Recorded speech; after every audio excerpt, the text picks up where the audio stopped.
One, two, three, four, five. 1, 2, 3, 4, 5.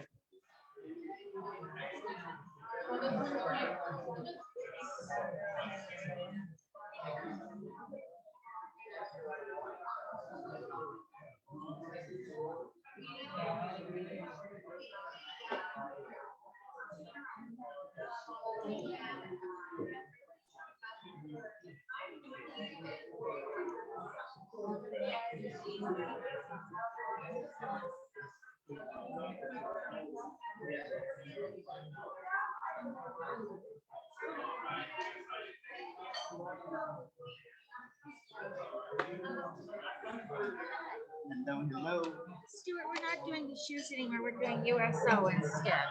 Oh, all right. So no shoes for the schools.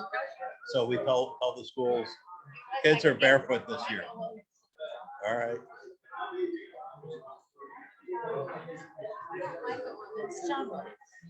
Yeah.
Hi, Stuart. Hi. Still making rye bread? Rye bread? What's that? You still making rye bread? Right. Oh, I'm making all kinds of bread. The French bread is usually the thing we do. It's the simplest recipe. It's just flour, a little bit of salt, and some yeast, and then a mix of high gluten and regular bread. And that turns out really good. Bread is a step away. Yeah.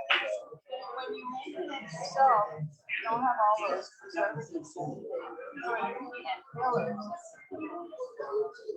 Plus, you get to eat it fresh, and having it within like an hour of making it is like the difference of the whole. First time I think I tasted real bread, we were traveling somewhere over, and it was France. I guess I was over there visiting with Harriet, and we went down for breakfast in the morning, and they brought out the trays that they just make from the kitchen, put them out, and I said, "What is this stuff? I've never tasted it." My whole life was Wonder Bread. I didn't know it was tasted. Yeah, but some of the restaurants here actually do it. They'll have them like half finished, and then they'll cook it, just before they actually put it on. Taste all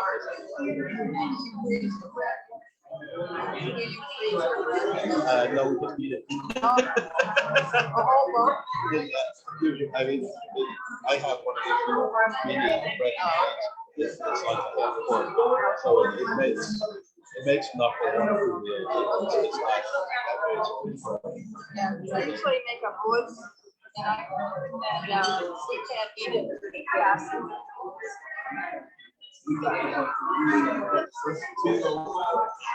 And there's you got it. Are we leaving it for the kids in the schools? It's interesting. I have so when we were on vacation, I met two ladies who were different political characters. While we were there, one of them kept seeing us over and over again in the resort. So she would always sit with me and talk. She was a librarian, over 5 libraries back in but And she was so upset that the government was trying to censor books. And I said, well, is it, you know, are they appropriate, or are they, you know, how do you define what's age appropriate? And as soon as I said age appropriate, she never came to see us. And I wasn't trying to be, I wasn't trying to be mean. I just wanted to know what books were being done and what was appropriate for what age group, because I do believe the brain, that you need to, little kids don't need to know.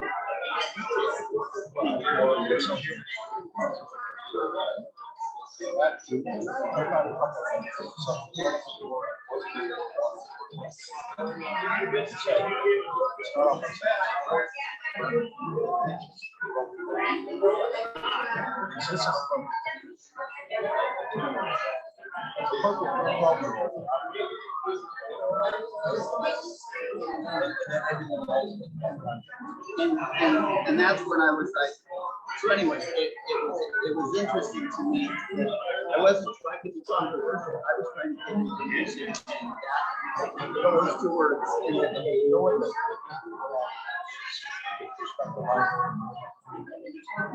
It says that under it's possible somebody starts a librarian.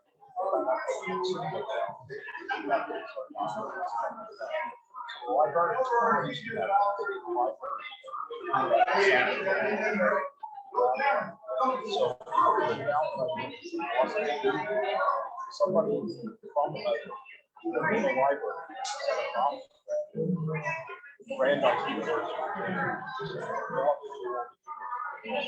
the FBI,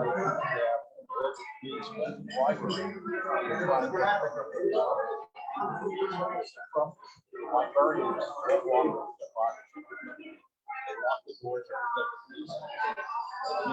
this is, you know, it's a little insanity. So there are things that if you can argue that there's a privacy, but you're an active right?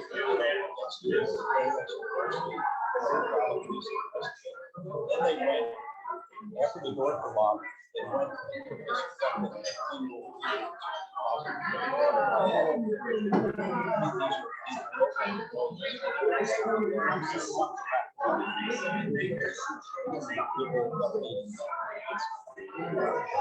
that's too much. Yes. Did you say that?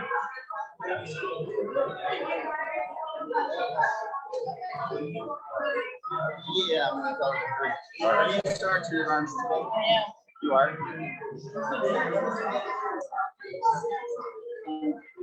So Dr. Williams wants to make a silly announcement.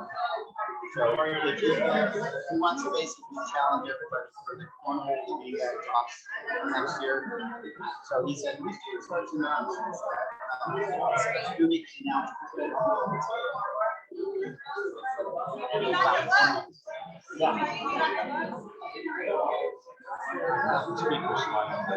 Yes, and I downloaded those. Those are keyed up ready to go. Did you download those too?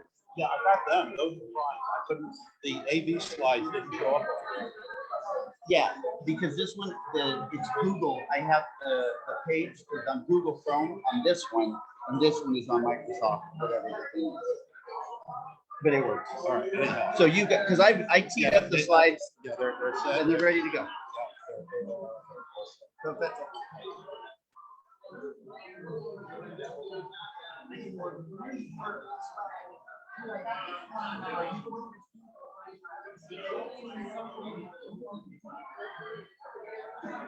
That's why she's not.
We got a clicker?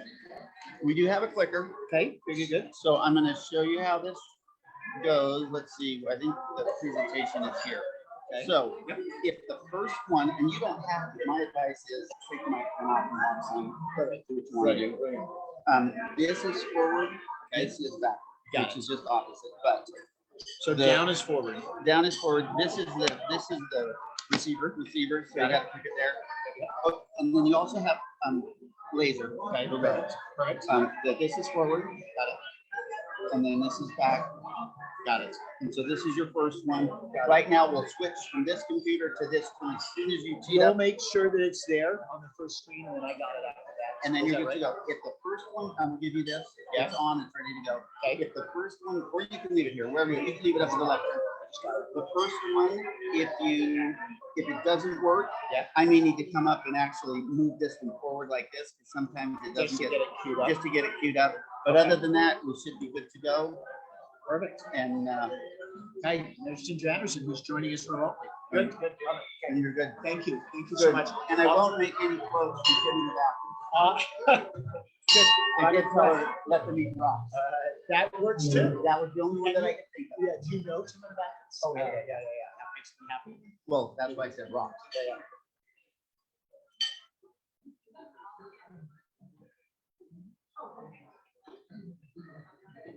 We're good? Good afternoon, fellow Rotarians and guests. Welcome to the July 27th meeting for the Las Vegas Rotary Club, the greatest Rotary Club in the world. My name is Tony Kern, and it is my honor to serve as your president, the 101st president of this club. All right, Tony. I'm not clever and I'm really not very funny, but I've got a little Rotary fact for you today. Did you know that the first service project of the first Chicago Rotary Club was the installation of public toilets in Chicago in 1907? This project made the Rotary the first service club made for toilets. I'd like to bring in Queen's Don Holland, who's going to do double duty, invocation and song. What a guy. What a guy.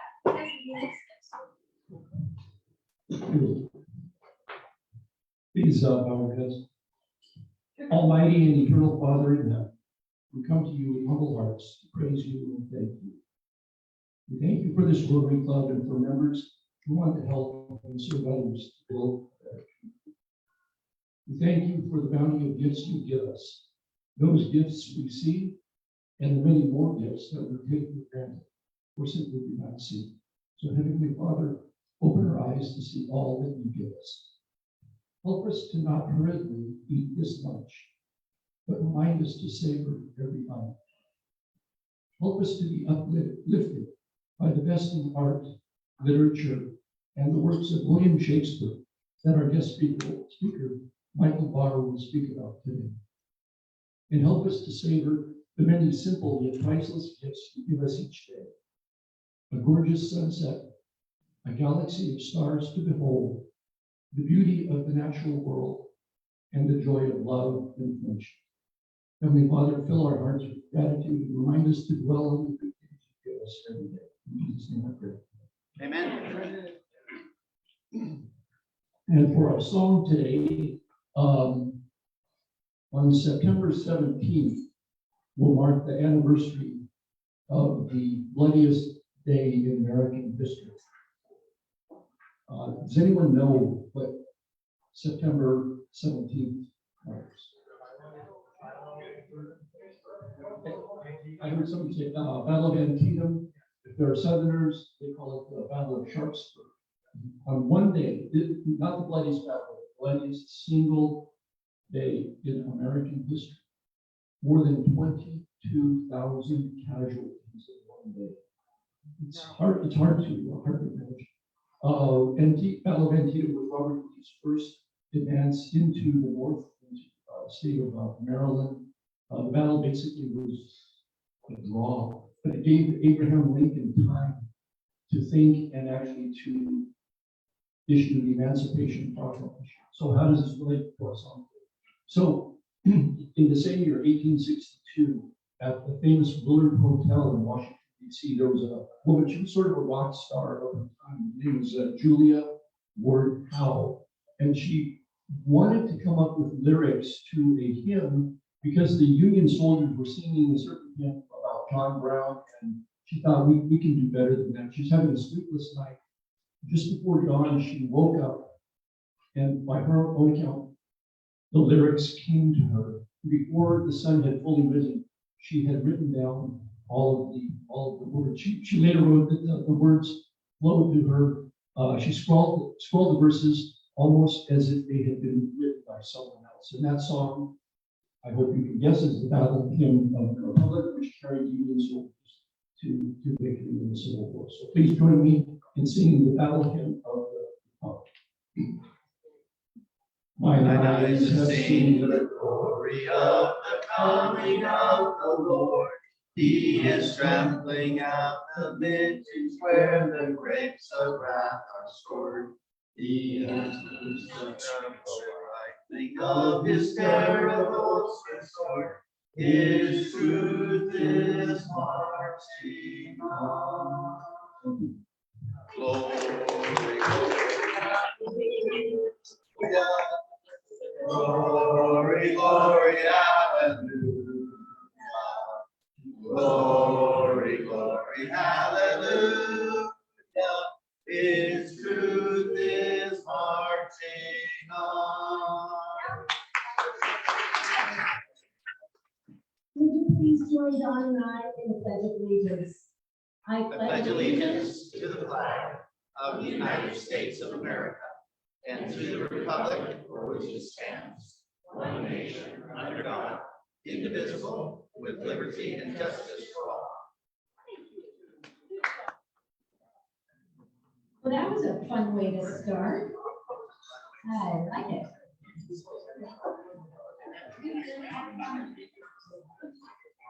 Okay, so once again, it's that time to thank all of those who helped put this meeting together, without whom we would not be doing what we're doing. So thank you to Dr. Kathy Mahan and Bob Werner for our setup. I did not see Eric Schmoller, so we have Debbie Howard, and I'm not sure, I think Sarah Ford will be reading. Larry Goldstein, our guest welcome guy. Ticket sales was our own Bob Kaiser. Photographer, past president Jim Tucker. Our scribe today is the returning John Crowley from Alaska. Yay. Who's Dr. Come on. Our AD team, Austin Wyrick and David Jones. Tear down Michael Williams and David Jones. And our wonderful sergeant at arms, Madame Aline Silva. Madame Silva. All right, are we ready to roll? Do we have any internationals? Not today. Okay. However, we have Annie Newman.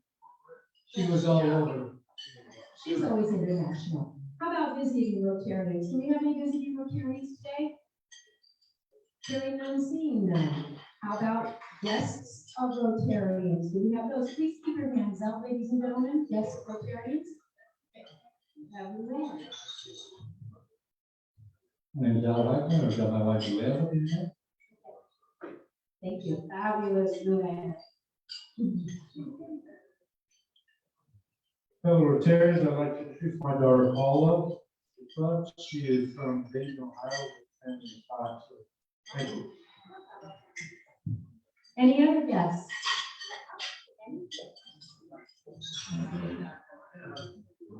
Today, I have a very, very special guest. She's like my sister. When I met her, she was the president of the Rio Hotel. And then after that, she became the president of the Valleys, Paris, and Planet Hollywood. And after a few years, she was the president of the Wynn and Encore Hotel for like 7 years. So I'm proud to present her to you, Marilyn Lynn Spiegel.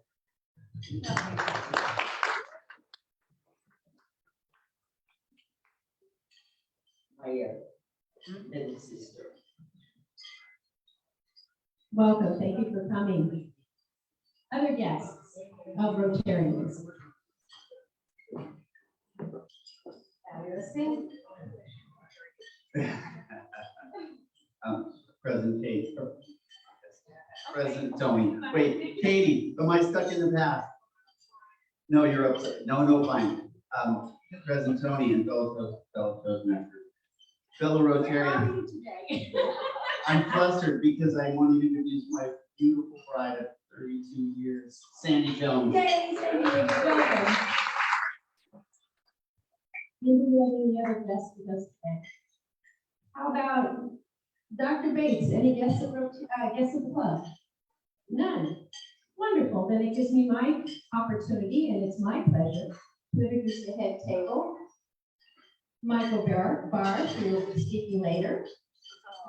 Nikki Bates is over there, Dr. Nikki Bates, and our 25 Club President, Antoinette Monroe. So welcome to everybody. Let's give a hand and welcome to everyone. First on the list, where is the green book? Okay, keep it moving, It's gonna go down, back around, and it will not stop at the mid table. It's gonna get through this, I can guarantee it. Keep it moving. Also, fellow Rotarians.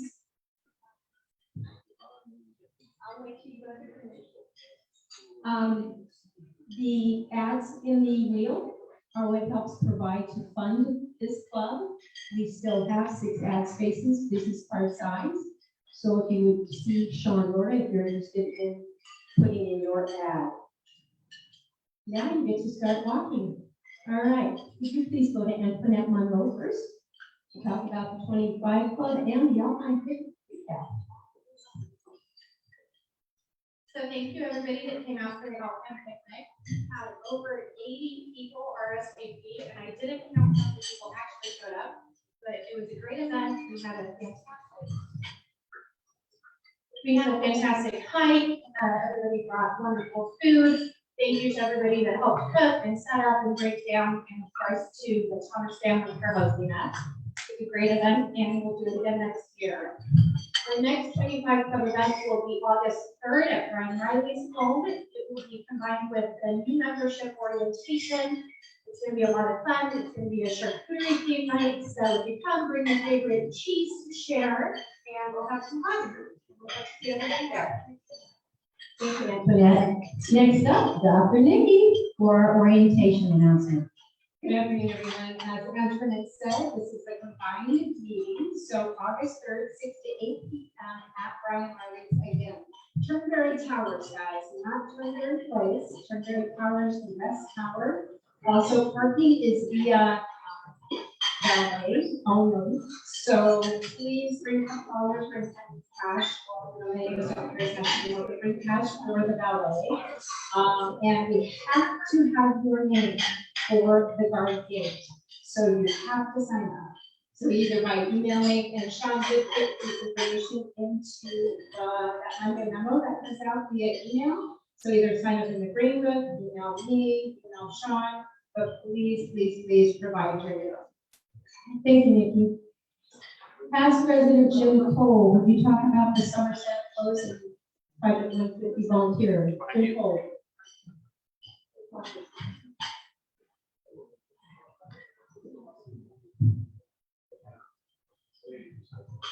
President Tony, my fellow Rotarians, today's our election day for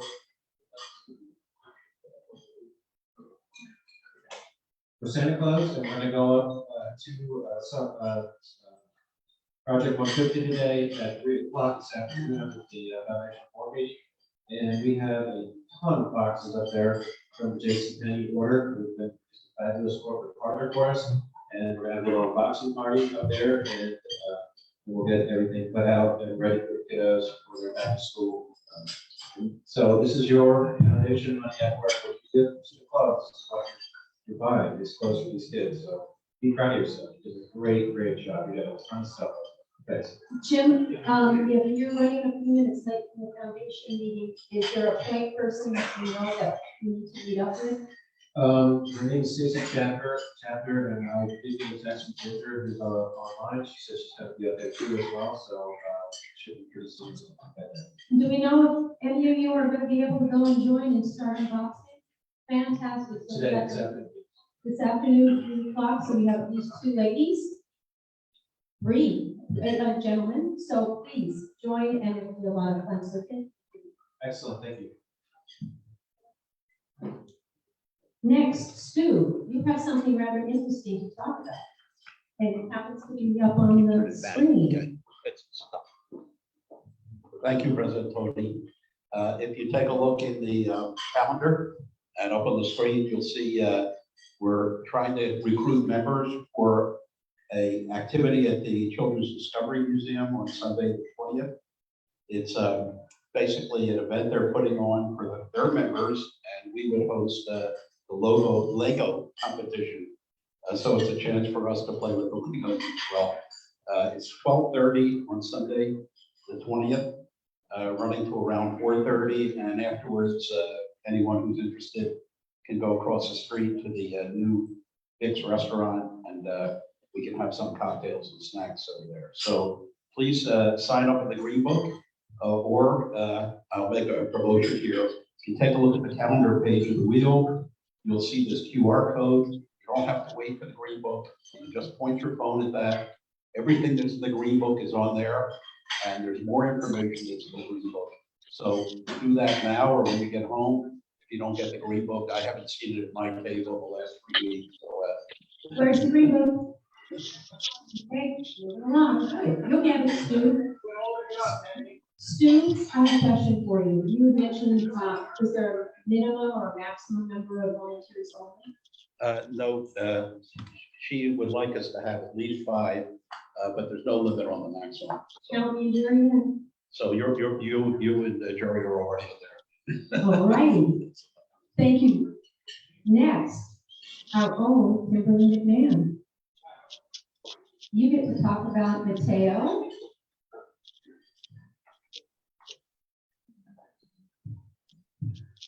Good afternoon. I just wanted to make everybody aware that our exchange student Mateo from Chile is arriving August 2nd at 11:10.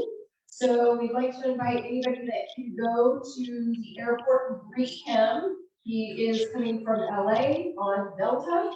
We would love to have you as part of the welcoming committee. And then also we are still looking for host families. So if anybody is interested or knows somebody, they do not have to be Rotarian, please reach out. Thank you. Kimberly, before you sit down, do we have people that are making signs? Do you want us to get volunteers for that for Mateo?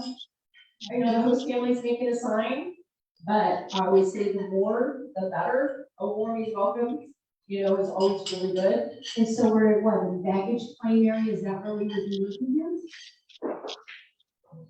I would say baggage claim was probably the best because Delta comes in on the due dates.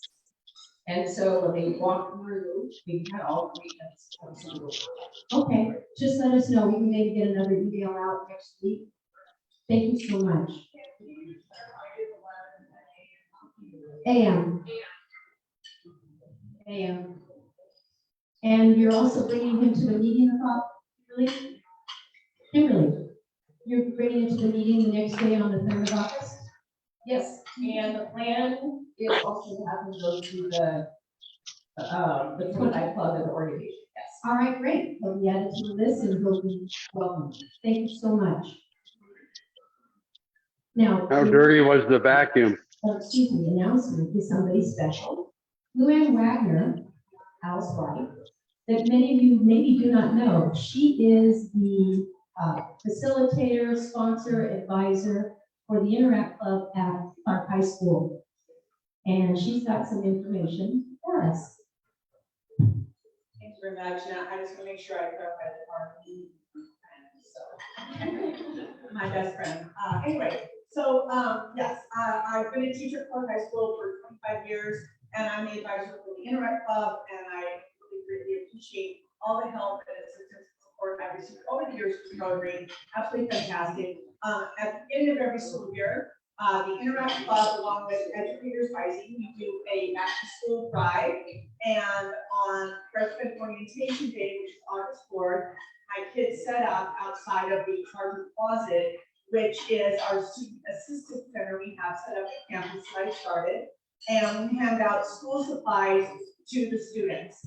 So anybody who would still like to contribute in any way, you're more than welcome to still do that. I take in supplies all year long, and we make sure our students have what they need, along with the amazing help I get from Project 50, by the way. So, anyways, that's it. That's my spiel. And thank you so much for all of your support and everything you've done to support Clark High School over the years. One of the things that I think you missed before you clap for them, you have a special page lined up, something with Amazon that's got the wish list. Yeah, on my, so some of you I'm friends with on Facebook, and so I do have an Amazon wish list that I posted on my Facebook page. So anyone who I'm friends with on Facebook, please feel free to share with others. And like I said, we take donations all year long, so please don't feel rushed like you have to do something right away. I take donations all year long, and what we typically need is listed on that list. Thank you very much. Thank you. And I told Luann that if I win today, the pot, I bought extra tickets for her and extra tickets for me, that I will give half of my half to her. Wonderful. Congratulations. Thank you. And also for anyone that wants the link for the Amazon to be able to go shopping, it's kind of like a wedding registry. Send an email to Susan Ziabro. She's got it, and she'll be happy to share that with all of you. So let's support our Interact Club at Clark and get the supplies to the kids. So thank you. One quick notice: you have a paper on your table about Spread the Word Nevada, the Books and Buddies and Mentor program. That's starting up. Take a look at that. There's also a sign up in the Green Book if you want to become a mentor and read with a child. Come see me or email me and I can give you further details, but it's just a teaser. If you have not done the mentor program and you're interested, the training sessions are in August with a couple in September. So come see me, talk to me if you have some questions, if you're interested, so we can get you signed up. Next on the list is our own Austin Wyrick about TLC. Thank you, President Tony. Future President Austin Wyrick here. I'm going to let you guys know about TLC, December 1st through the 3rd. It's hosted by Rotary District 5300. This is a special opportunity for 8th graders. It's leadership camp. If you know anybody that's interested in this, please see me, Michael Williams, or Susan Ziobro. Thank you, Austin. Now I would like to ask past President Jackie Thornhill to please come forward. Finish chewing on.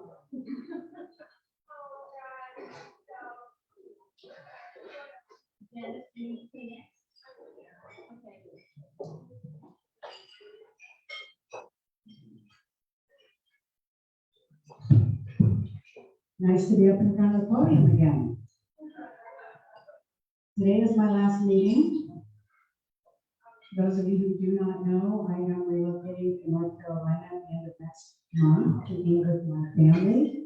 Since I lost my mother earlier this year, I have no family left on the West Coast, so they've implored me gently, of course, to move back and closer to the bank.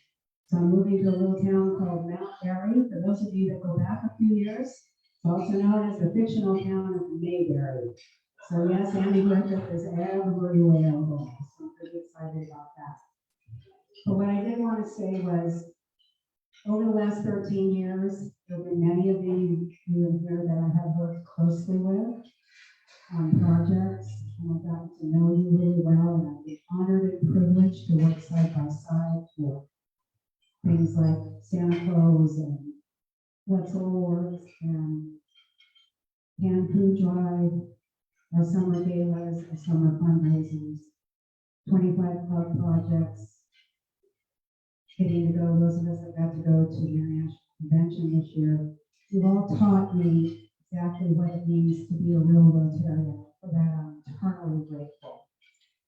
I also want to especially thank the past President's Committee for the awesome honor that you gave me to serve as the 97th president of the greatest Rotary Club in the world. Thank you.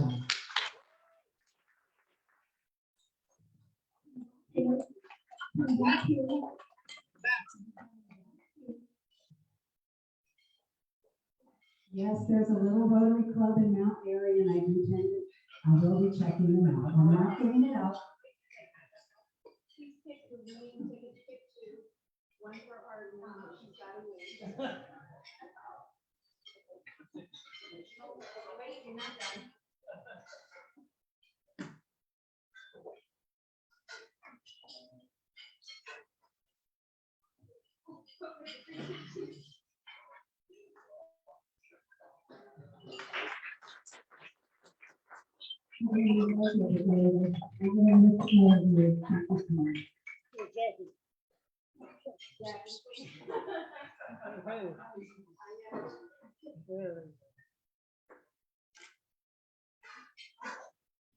Okay, now that we have that, let's do the tickets.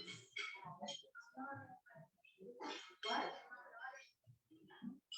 Look, can you just sit down there? Go. Oh, wait, are you sit down? Okay, yes, I am a SAP. And I'm proud of that. Okie dokie. All right, Arlene, where do you go? Are you ready? Okay. For the pot, which is $3,316 plus today's amount, the last four numbers are 8502. 8502. Hey, Bob Paisley. John Paisley.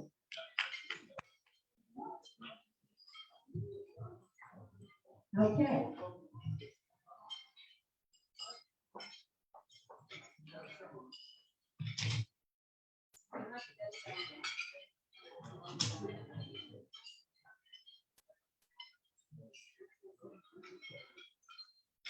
What you got, Bob?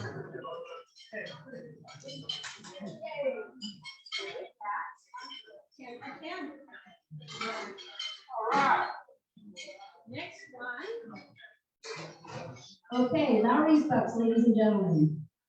Last four numbers, 8634. 8634. It's a white ticket.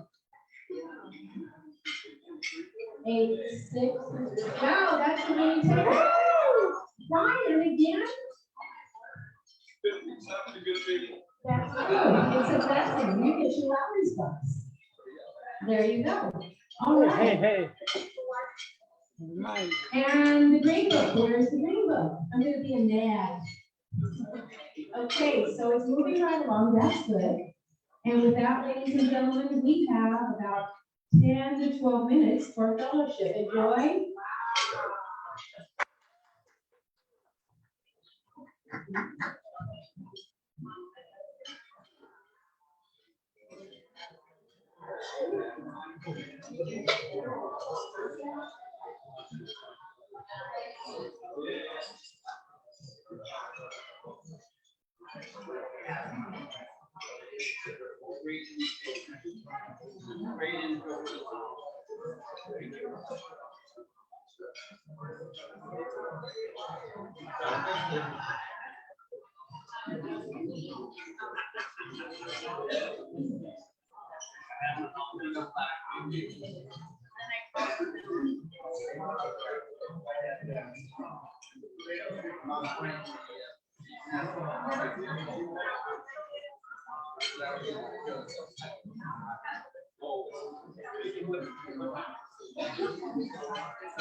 While I was ready to move in, he called.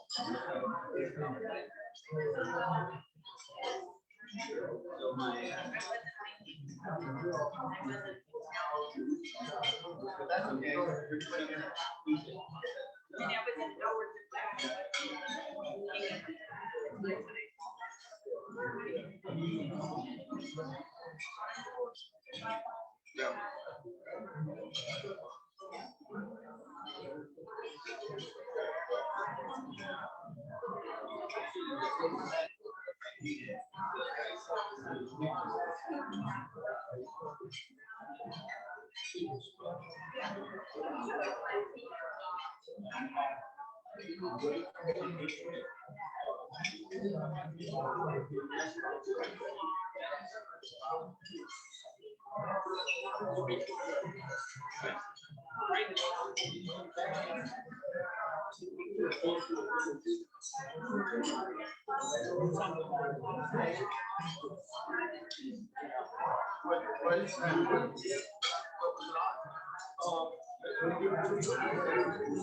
That was based on what you think.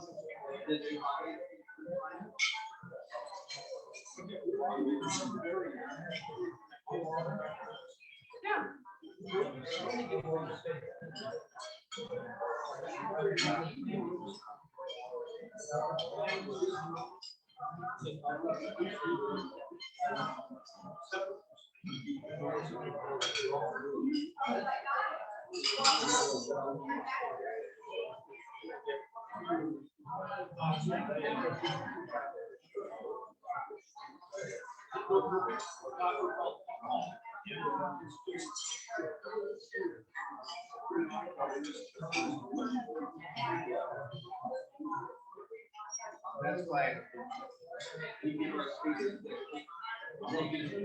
they can advance themselves. Because I don't know what they're going to say. Underneath this.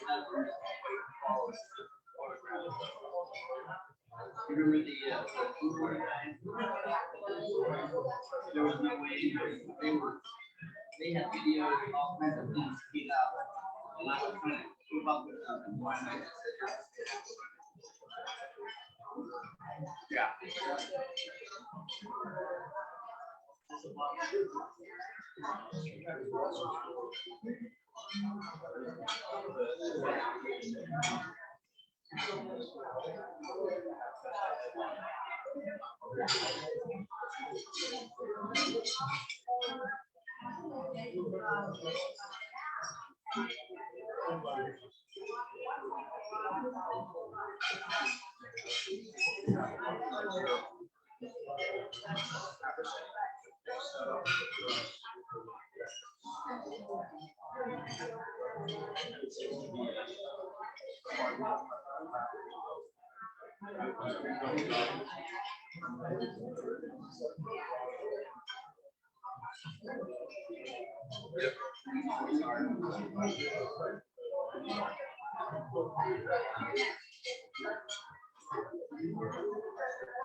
need for your overhead projector.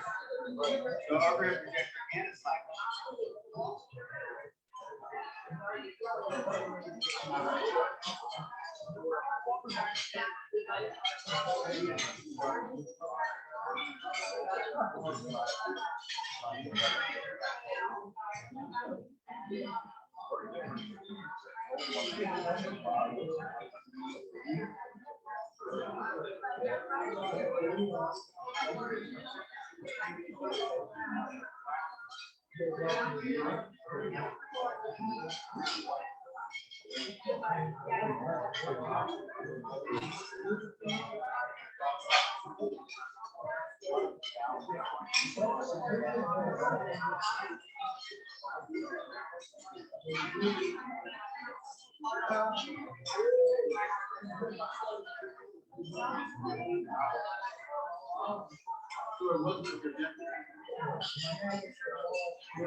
When I was in sixth grade, I was the library assistant, librarian. But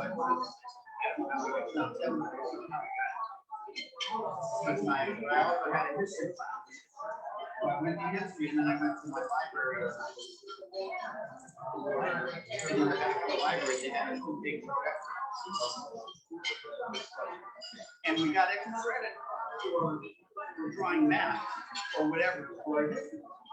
So every day I did history, go back in, pull out the roll of paper on the wall, put my textbook in there, and then copy these maps and take it. And the whole classroom was filled with all of these maps that I had drawn by hand.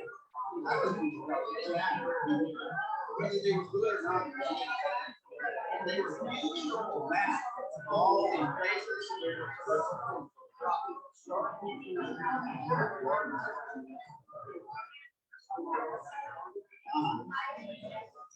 You when they got it? I've got it in my, it's like 255, it's the new one. You know, you can do the same thing, landscape. Yeah, I got one, in my pocket, my wish list.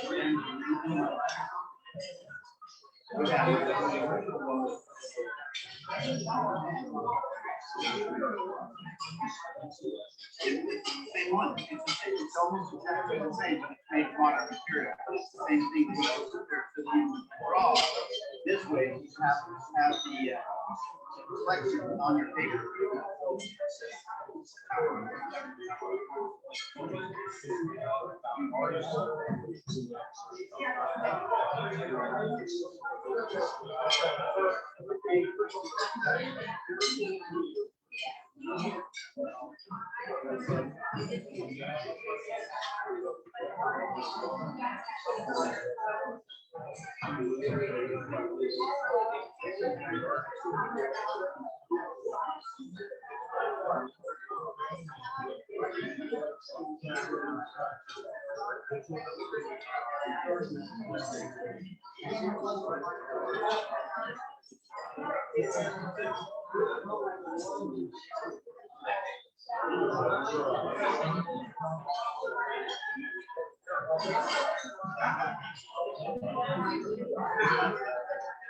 So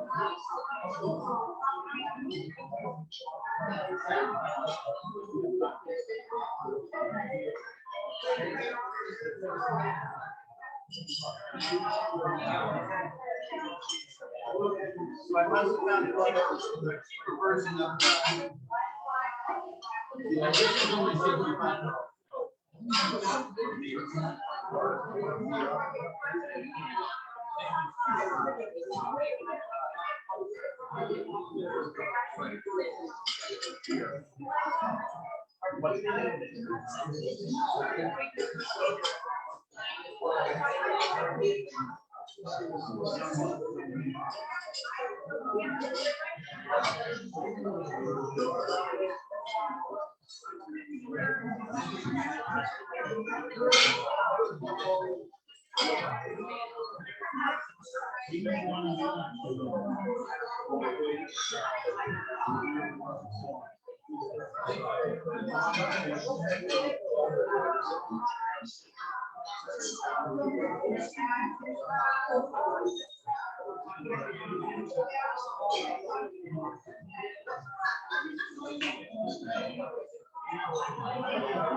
This one's on a little extender one.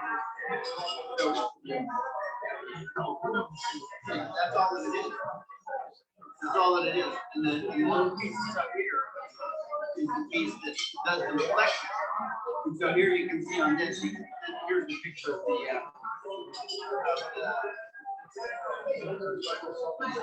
yeah, well, no, because no, it just reflects onto the paper so that you can copy.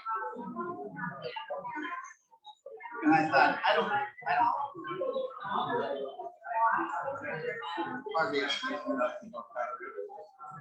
Well, what it does is it's the same knowledge that they use to do landscapes or other things. Yeah.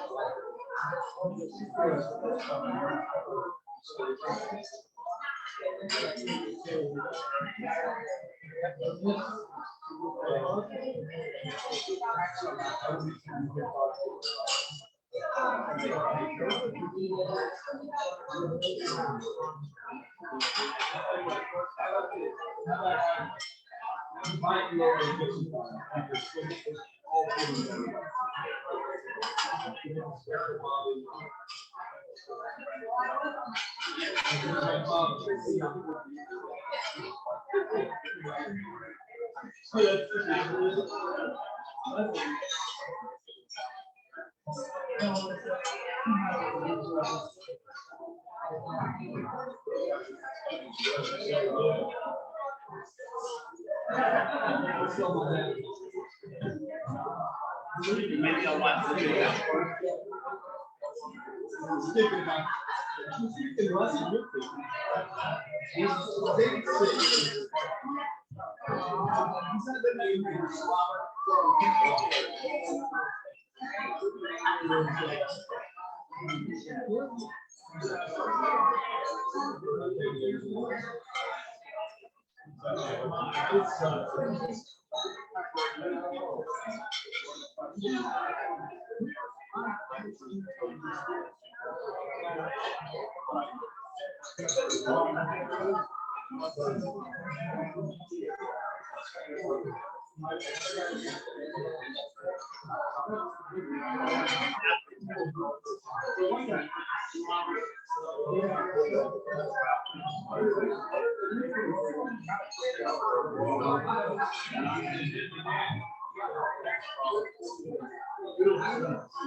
Ladies and gentlemen, glad we had some nice fellowship. It's now time for us to move on to the height of our meeting today.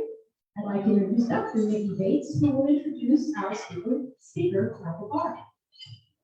Good afternoon, everyone. It is my absolute pleasure to be the one to introduce Michael Barnett. And I never, ever refer to bio because you have eyes of your own and you can read on your own. However, I have to reiterate the very first sentence that says, Michael Barnett has been called Peter Vision, the Pied Piper, and the Energizer Bunny, all rolled into one. And I have to tell you, ladies and gentlemen, absolutely nothing could be truer. And I've been on the board, this is my second year on the board of governors for the Utah Shakespeare Festival. And prior to Michael coming back, I almost was gonna decide to get off the board because I thought, this is so not, it just wasn't my board. And ever since Michael has come back to the festival, he has completely infused the festival with just pure awe and energy and love for the festival. It is so obvious in everything that he does and says for the festival. Like, wow, just wow. I don't know what my presentation is going to be about today, but there's a couple things that I want you to know.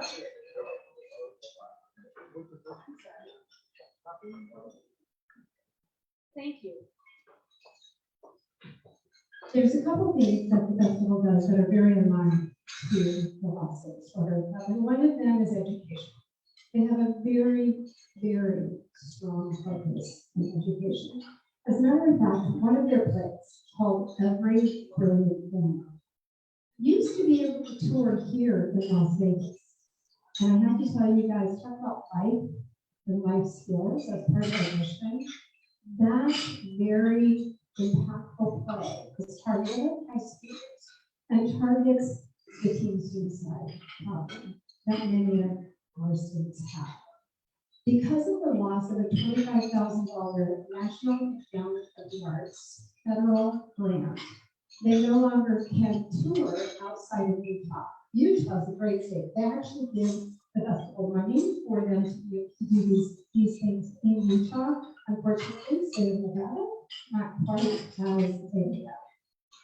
So just so you know, that is something that I work on, something that all of us for that awesome play to tour here for our high schoolers as well.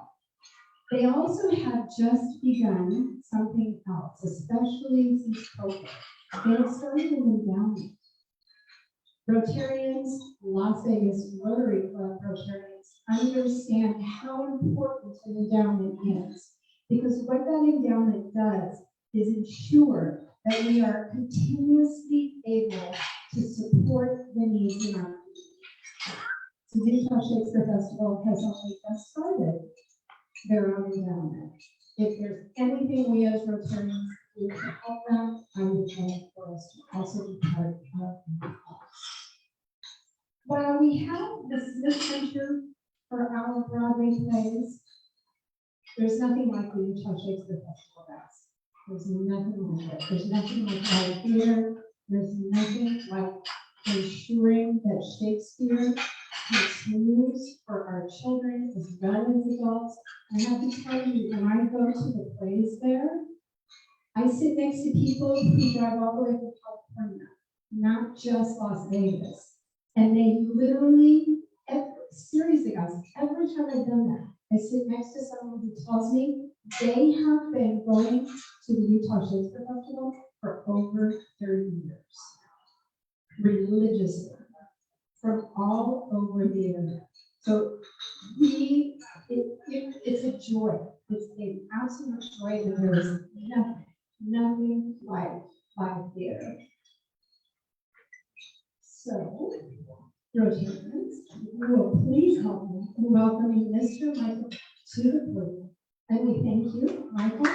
You're very welcome. Huzzah, huzzah. Everybody say huzzah. For those of you that have never heard that before, that's an enthusiastic, bravo, essentially. So welcome. I'm going to thank, first of all, thank you for having us as guests here. We are very grateful. We have a long relationship with this Rotary Club, a very long.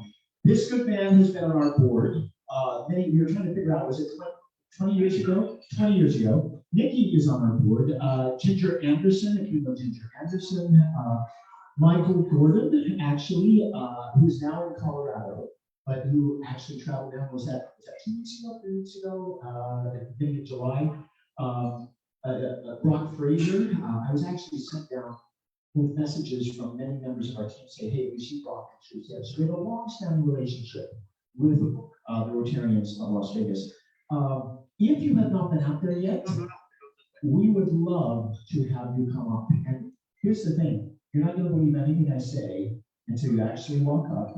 You walk into the theater, you sit down, you experience for yourself, and you'll say, how big is this town? And where do all these actors come from?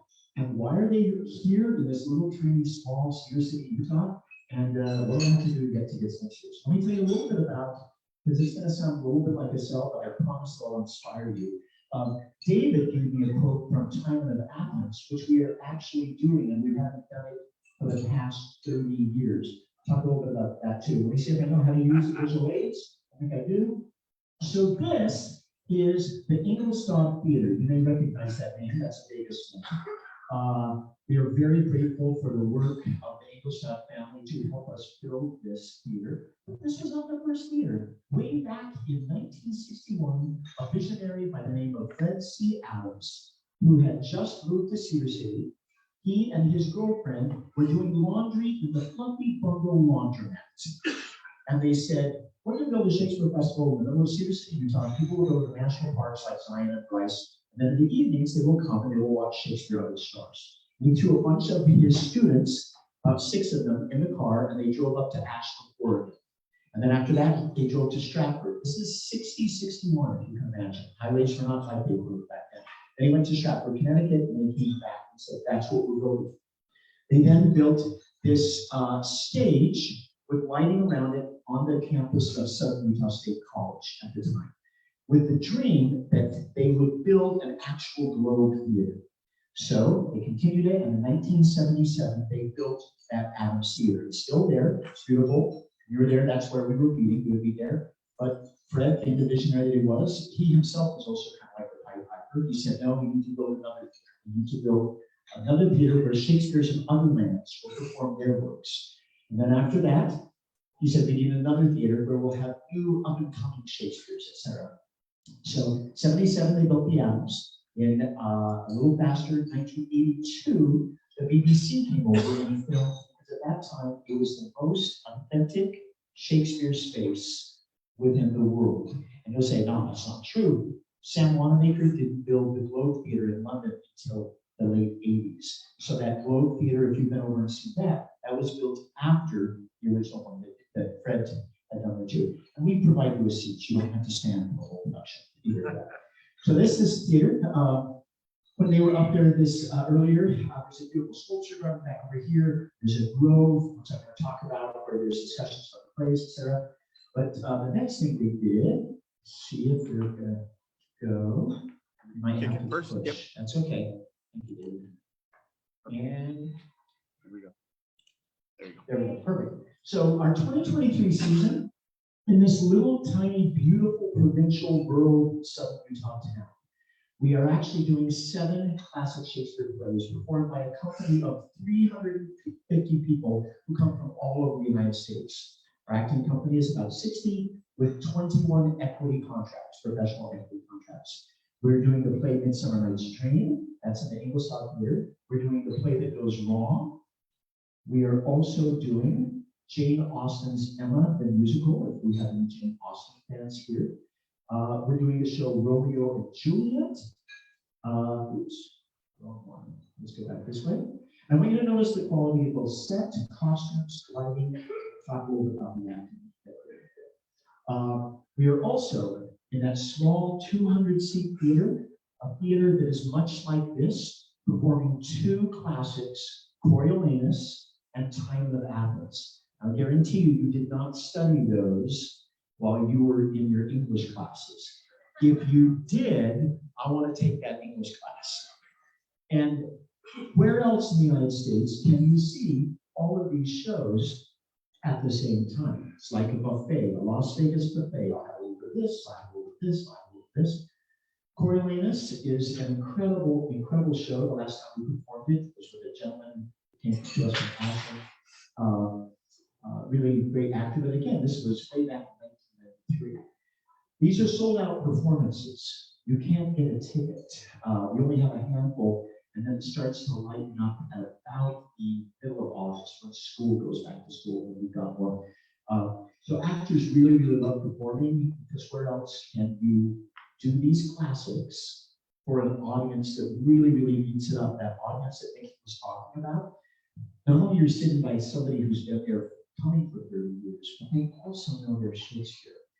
I was formerly the education director. We would invite people from across the country.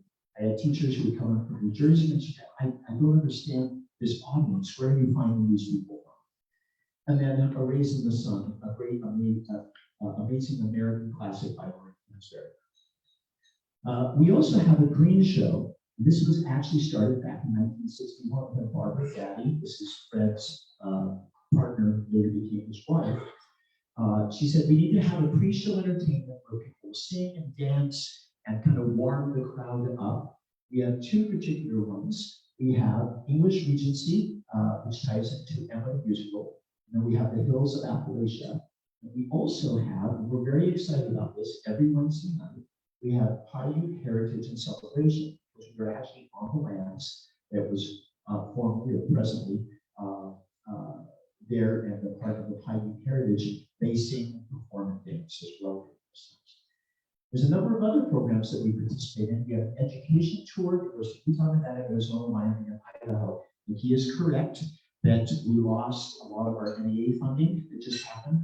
That doesn't stop us from wanting to go out to these areas, and an extensive, serve about 20,000 kids through those programs. I love the Rotary mission of literacy, and the best way to increase that literacy is through those live performances and interactive workshops that we have. We take these into correctional facilities.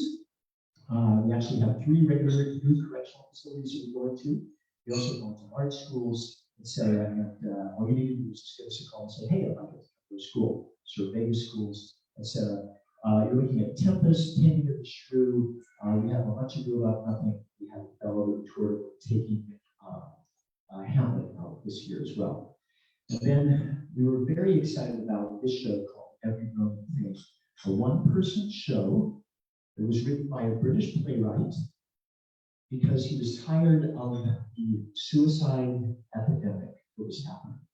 And if you've seen this show, it's audience participation, and by audience participation, they hand out all of these cards and post-its for you to participate in the show.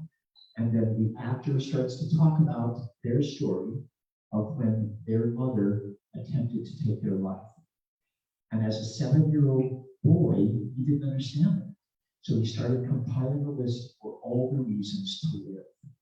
And starts giving these reasons on post-its to his mother to justify living.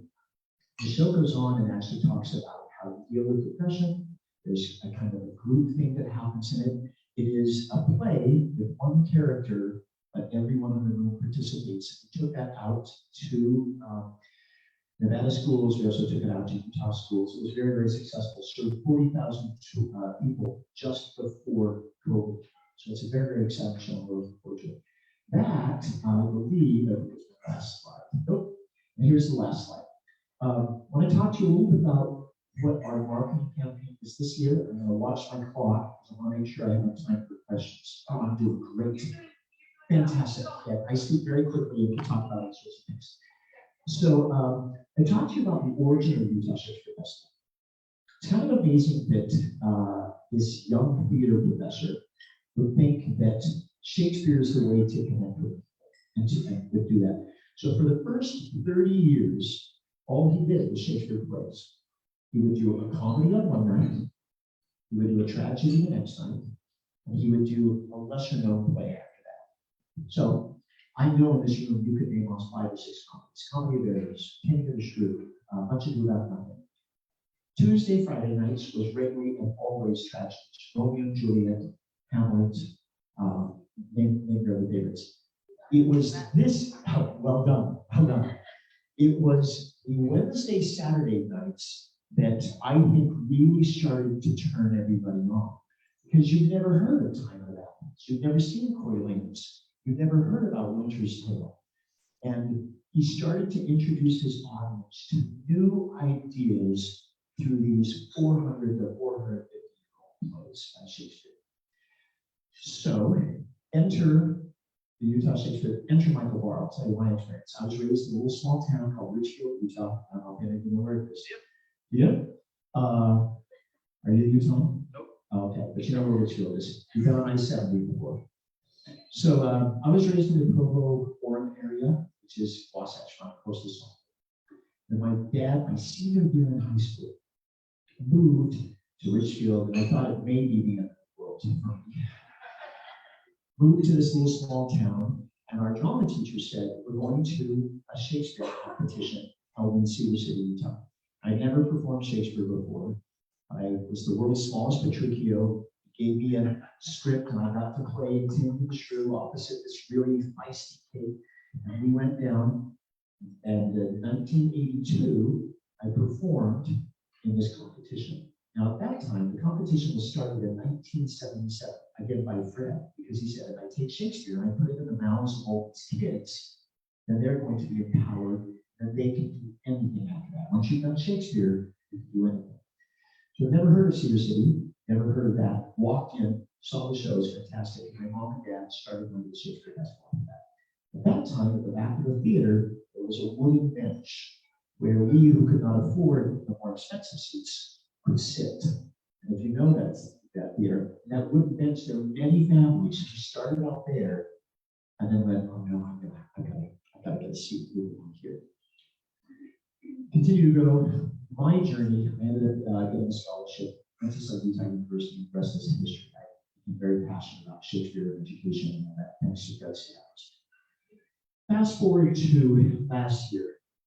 COVID was really hard on Las Vegas, right? Yeah. COVID was very hard on the theater, and it's actually, theater is still having a hard time kind of bouncing back, breaking the old habits that we all developed during COVID, where we said, I'd just rather stay at home and stream, or I'd rather do this. Wonderfully, the Utah Shakespeare Festival is not encountering the same rocky places that many other theaters. How many of you have read the news about theaters in the country and the challenges that have? The theater industry is trying to figure out, etc. So when I started back at the festival, and I could tell you a quick journey, maybe in a bit, but when I started back in November, we said, what are we going to do for our marketing campaign? We said, well, Shakespeare sells. Our audiences who have been coming back, we just need to get people back into the seats so that they know this is what we are, and it's okay. And our wonderful marketing director and development director dusted off an old campaign that he had first pitched 3 years before, and said, what do you think about this Believe campaign? He said, I love it. So you're going to see, if you go to Cedar, signs all over. If you pick up our brochures on that table over there to talk about our season, it says Believe on it. On our website, it says Believe. So rather than us taking the pitch that many other theaters are doing, which is save our theater, please give us funds, all that type of stuff, we're just asking the simple words of believe. Believe in Shakespeare, believe in theater, believe in the power of humanity, believe. And that campaign has gone very, very, very well. The shows that I just described to you, actually, we've got really, really beautiful audiences coming back. So that's in the final 4 minutes that I have. If you have not been to the Shakespeare Festival before, jump in the car, 2.5 hours up the freeway, it is much cooler up there. But the good thing, I mean, that's one reason to go. You can sit in an outdoor theater. An outdoor theater, oh, it's much cooler. It's cooler than St. George, too. 5 or 6 or 10 degrees cooler than St. George. It's lovely in the evening. Bring a rain jacket, because we've just encountered monsoon season for the next 3 weeks. And it happens. If you've been up there, it will rain on you, which is also part of the fun, actually. And we've got beautiful air conditioned theaters as well. The final thing I want to close with before I open it up to questions, because I want to make sure you have enough time to ask questions. It was very important to Fred that you didn't just see the play, but that you talked about the impact that theater had on you the night before. I'm amazed that you found this, because most people come into town, get a restaurant. There are good restaurants out there. If you want recommendations, I can tell you the 5 or 6 that I would recommend. I want more of you to come to town so our restaurant quality will increase. Because it's tough as someone who's running a restaurant in Cedar City, because you get the prime months when the Shakespeare Festival is there, and then you have to survive during the rest of the months. The Shakespeare Festival comes back again during that time. So there's a little bit about economy of Cedar City. Back to the point I was making. Every morning at 9 o'clock, there is a large group of people, a good 60 to 100 people, who get up in the morning at 9 a.m. They got their coffee or their cocoa, and they sit down and they talk about the plays that they saw the night before. And they'll say, I had a problem with this, or how did this work? Or this is really interesting. I never thought of it that way. And at 10 o'clock, we talk about the plays. Then at 11 o'clock on Monday and Thursday, there is a prop seminar, free, where we show you how they make the props.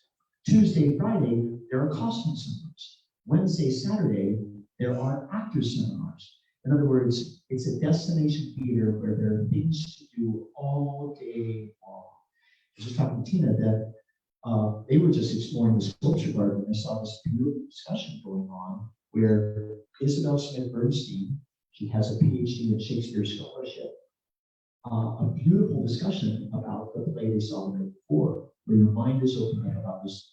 Those have been going on since the late 60s.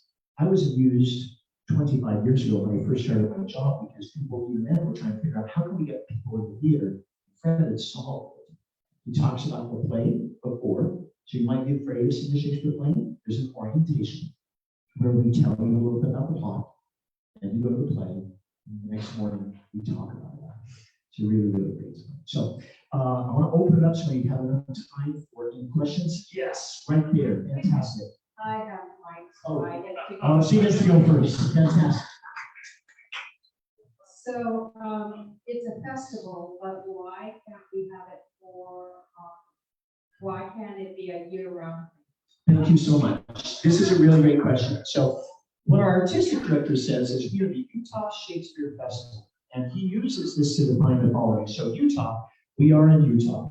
Consequently, many of the choices artistically that we make are reflective of the audience that we're trying to appeal to. But Nikki's right. People come from Delaware, they come across it. Shakespeare is our foundation. It's our home. We're going to use Shakespeare, and then we're going to do other pieces that are adjacent to that. So why are we doing Raised in the Sun? It's an American classic, and it's adjacent to that festival. There's a whole bunch of events that happen with it.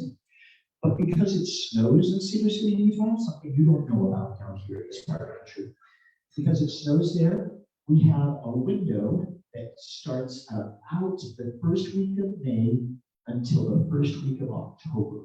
And because it's an outdoor theater, we have that. And we do run into those 3 months. We've actually had the Christmas Carol on the air. We've had other events that take place during those months as well. But it's primarily driven because that's when our tourist season is and when the stages are actually open. So great question. Thank you for coming and speaking with us. I believe I heard you say you deal with correctional youth. Yeah. Are you with the correctional youth? Yeah. Yeah. Yeah. Yeah. So, with that, I would love to know, I'm not sure if you have to say that, but what does the retention look like on that? And have you actually seen like an impact in youth from these programs? And if so, what can we do to bring something like that here to Vegas? I can tell you as somebody who's grown up here,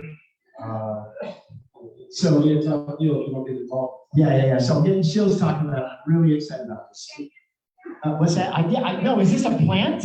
Where did we get here? Well, he was talking about education before he did that. So here's my background. So I was a theater teacher. I taught theater in Southern California, and I also taught Rotary Utah before Fred grabbed me, kicking and screaming me out of the classroom into where I presently am. He said, I need someone who speaks the language of teachers, the language of students, and the language of professional actors, and you can do that. My dad worked in corrections for 25 years, so I knew how to get in. It's really easy. You just walk up and go, come on, hey, can we come in here? And then they let you in. But people think it's scary to go in. So we started building a program to go into those places. I will tell you, and if you work in the system, you already know this. So every Thursday, we go into the local youth corrections facility and play theater games with the students. That's what our education program does. And they love us. We're talking all of the prisons are wrong word, the juvenile corrections staff loves, they actually get up and play with us because it gives the kids confidence, because now they've been told to put down whatever got them there in the first place, and so it opens them up there. From the first time we started doing that, and then we would bring in performances, they would perform, they respond back and forth. And then, of course, reading scores and all that type of stuff. There's actually a movement in the country where Shakespeare that actually goes into schools and the program. So we can talk later. You can talk to Nikki, you can get that there. We have to get the funds to get us here, but the three facilities we go into say we talk are ones that we've established relationships with. And then I also know that sometimes it's tough to get into facilities because people say, well, what's the value of this and how to do this? But they performed. In regards to data, people will show that anything you can do to instill confidence. Yes, my dad was a social worker, corrections. I'm not sure what your background is, but for me, yeah, I love taking it out to anybody who hasn't had it before you start working. So we'll talk after. Other questions? I can continue talking about that program. Let me talk to you a little bit about our education program. So we have our Shakespeare competition, which was started back in 1977. That's when they first built the Adams Theater, and schools started coming in and participating. Vegas schools, Nevada schools started coming up and participating in that. It's grown. When I first started there were 45 schools that participated in the Shakespeare competition. We now have 120 schools, 3,500 schools. We come from across. The farthest we've had come is from the Virgin Islands. Every year, a group comes from First Stage, which is in Milwaukee, because there's no other competition like this. So they come out to participate. So they fly their kids out, land in Vegas, take a shuttle up, and then perform, get back, go back, and move on. And we have actually, here's the connection. Talk about proof. Ali Babbage, who plays in Emma, once participated as an actress from Milwaukee who participated in the Shakespeare competition. Now she's an equity actress working at the Utah Shakespeare Festival. Cool. I'm familiar with a couple of restaurants in Cedar City, but you said you have few. You might say what your favorite. Wait a minute. Whoa. You say you own a couple of restaurants? I'm familiar with. Oh, okay, right. Because I got nervous, because if I don't name your restaurant, then I might do this. So yeah, most of our patrons know about certain restaurants. So Chef Alfredo's is fantastic. If you're looking for a fine dining experience, Italian fare, just look and see who has the liquor license. And probably follow what a better quality food is. That's how I'm not a liquor drinker myself, but if they got liquor there, then I know I got good food there. But Chef Alfredo is very, very good. There's another really great place called the Lighthouse, and not many people know about it, but the chefs that work at one place also work at the Lighthouse there as well. There's Milks and Rusty's, which are up in Canyon, and that's the great steakhouses, really, really high quality steakhouses. We have 3 Thai places in town.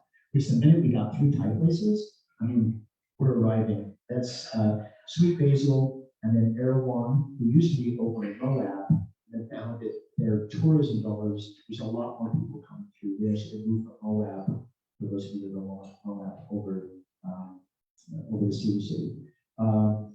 There is Central Pizzeria, which is just down the street from us, for wood-fired pizza, which is really, really great.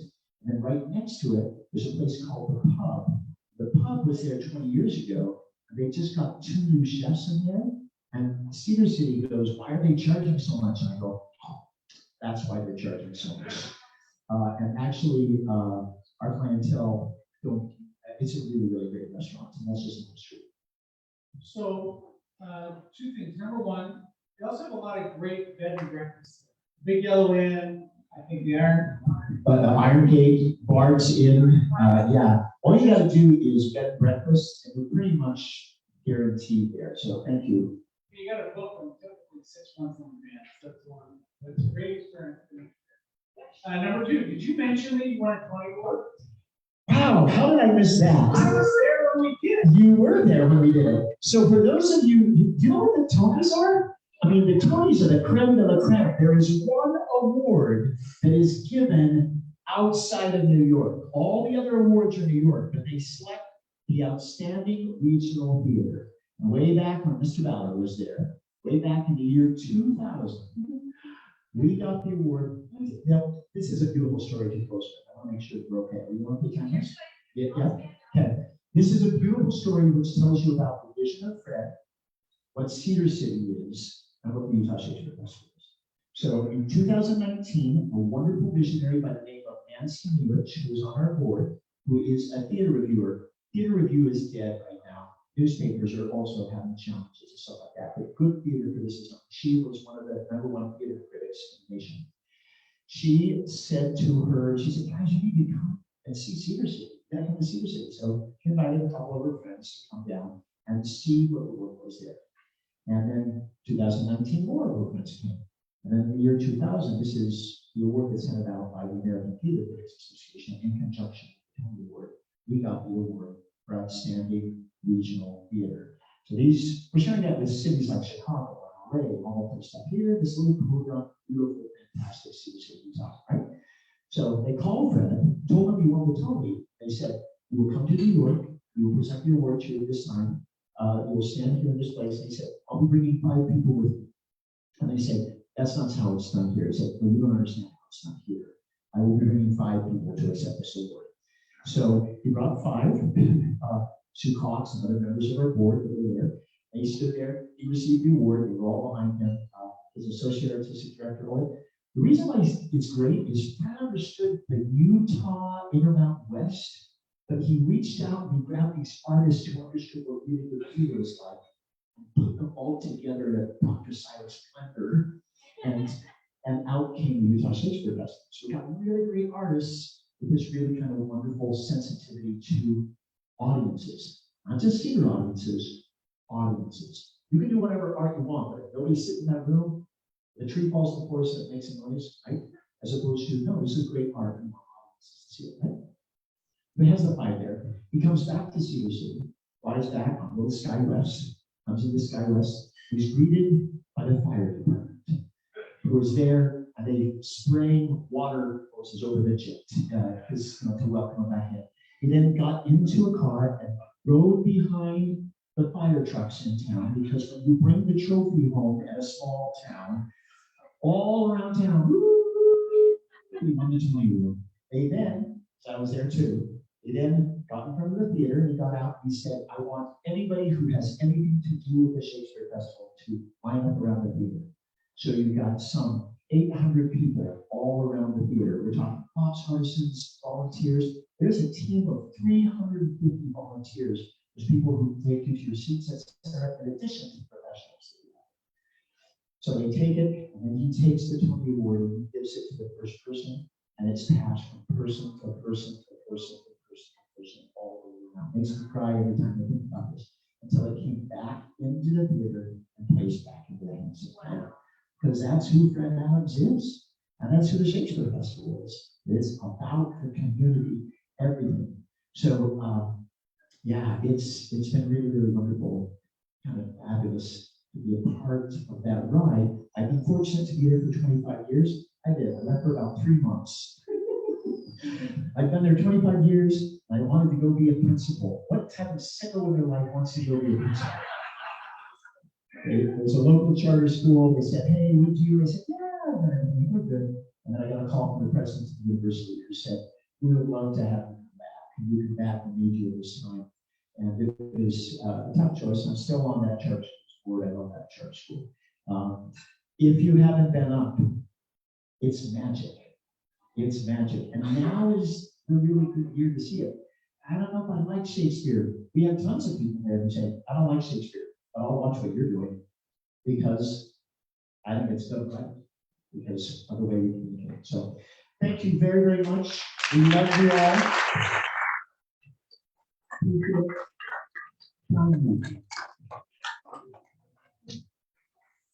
It's an amazing experience, and if we can get a group of people together next year, there's still more. If you don't like Shakespeare, you at least know the story of Romeo and Juliet. Go up and see that. You all know that story. So with that, Michael, I would like to thank you and in appreciation for sharing your time and this wonderful story. We would like to present you with our legacy book of 100 years. Wow, wow, wow, which is called the Rotary Club of Las Vegas, a Centennial Celebration. That's amazing. Jackie Thornhill, who's leaving us, she was instrumental in putting this together for our centennial. So accept that with our gratitude. And in addition, we would like to also present you the Salute to Service Award, which represents a donation made in your name to the USO Military and Family Support Programs. And with that, we thank you so much for being here.